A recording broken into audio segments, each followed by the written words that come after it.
Hello, and a very warm welcome back to your Fertility Counselor podcast show. And with the continuation of our IVF Reset series, I'm so thrilled and excited to have you back here. We will be using this space to pause, reflect, and prepare emotionally and mentally for your next step on this journey. So in last week's episode, we created a space to look back, to reflect on what the past few months have been like for you, and to gently reset what you want to carry forward. And today, we are moving into something very tangible. It's about your doctor's appointments, how to feel emotionally and mentally ready for these appointments. Because for many of you, this is where things start to feel real. So let's grab a cup of tea or some water and sit back and relax. So let's begin. Hello and a warm welcome to my podcast show, Your Fertility Counselor. I'm your host, Tanya Fessler, and together we will dive into all things fertility, offering support, expert insights, and practical evidence-based advice for anyone navigating their fertility journey. So grab a cup of tea and make yourself comfortable. Let's get started.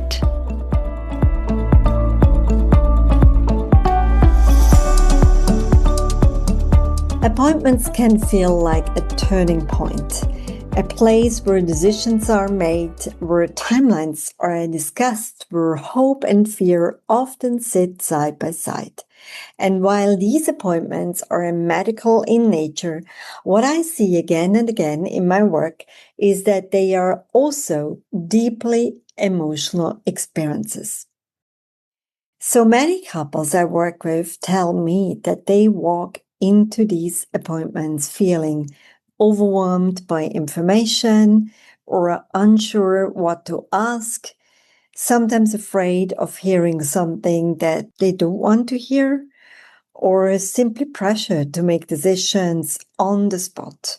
Some might even not understand fully what the doctor just explained because it's full of medical terms.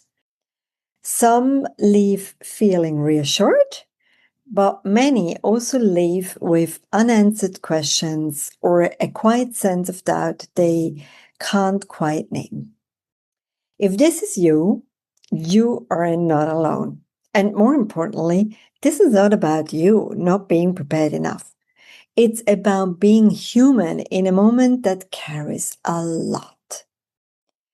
So today I want to gently offer you a shift on how to reframe the appointment. What if your doctor's appointment is not just a place where you receive information, but a space where you actively participate in shaping your journey?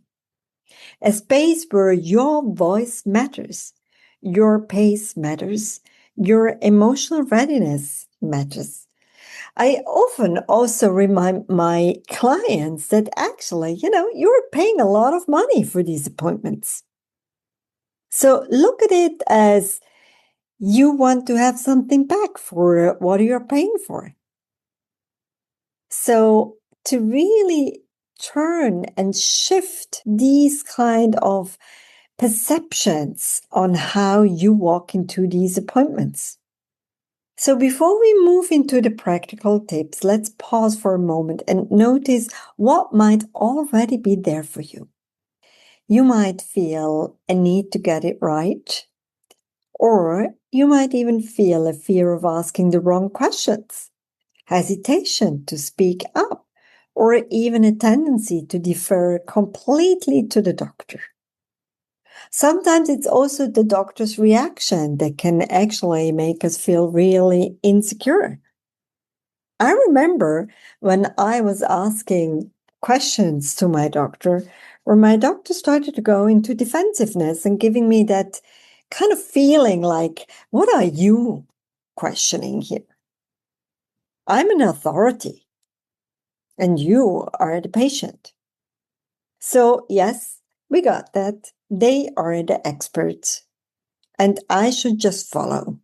So this could sometimes be the underlying belief.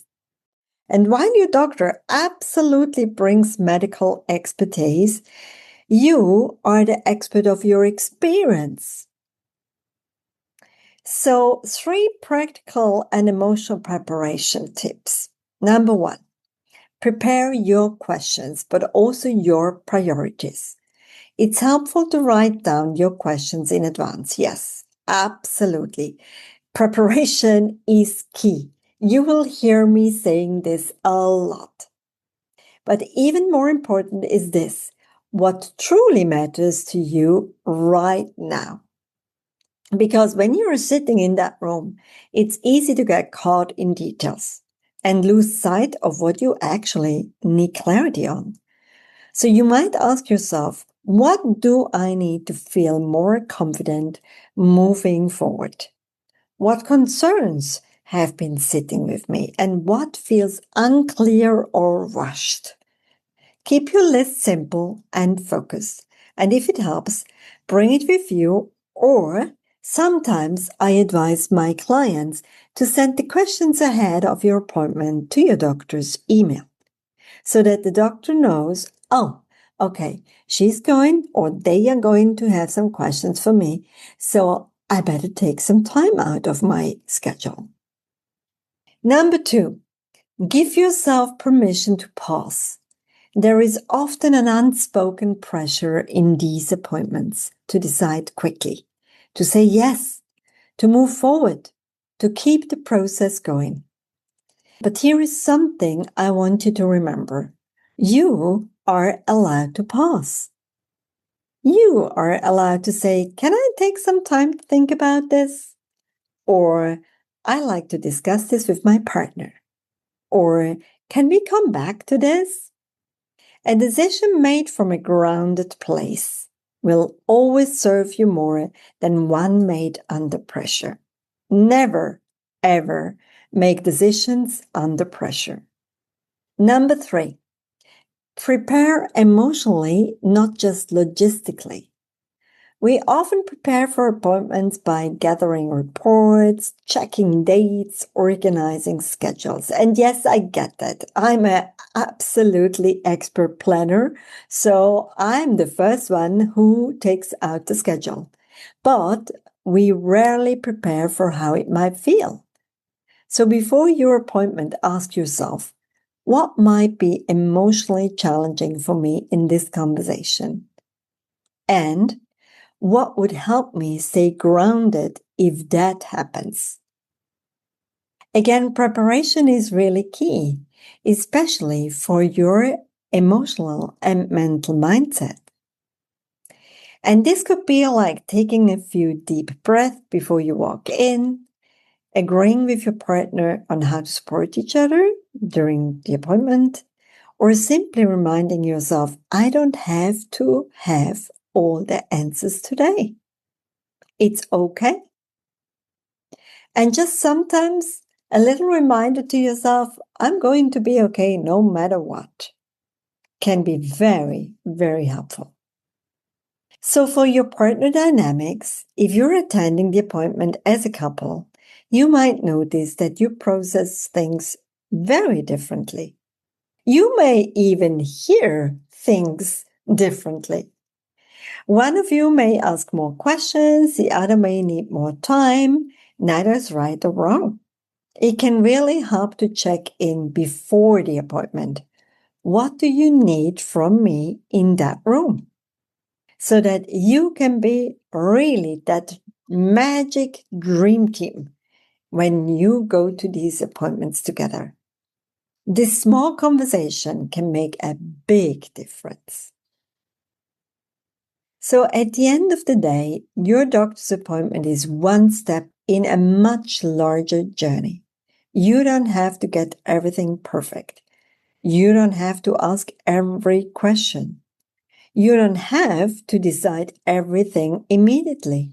What matters most is that you stay connected to yourself, to each other, and to what feels right for you.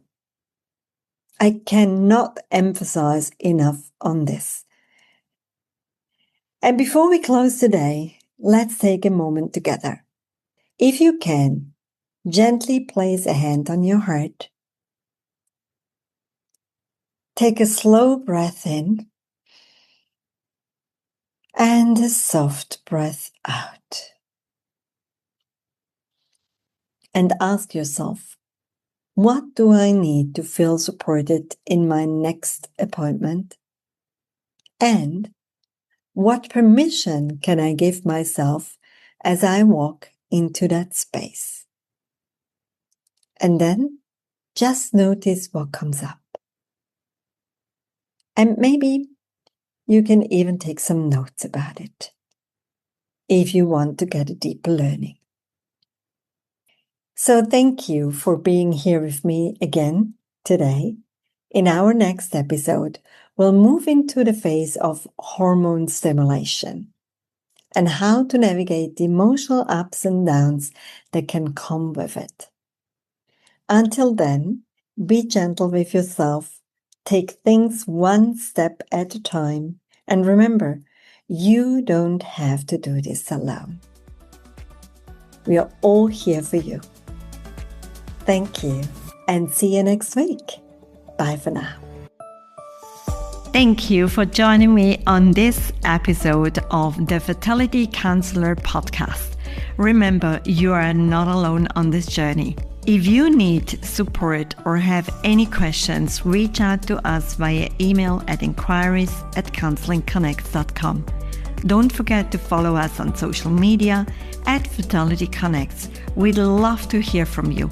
If you want to learn more about us and the services we offer, head to www.fertilityconnects.com. And if you're looking for support beyond fertility, visit www.counselingconnects.com. Take care, and we'll see you in the next episode.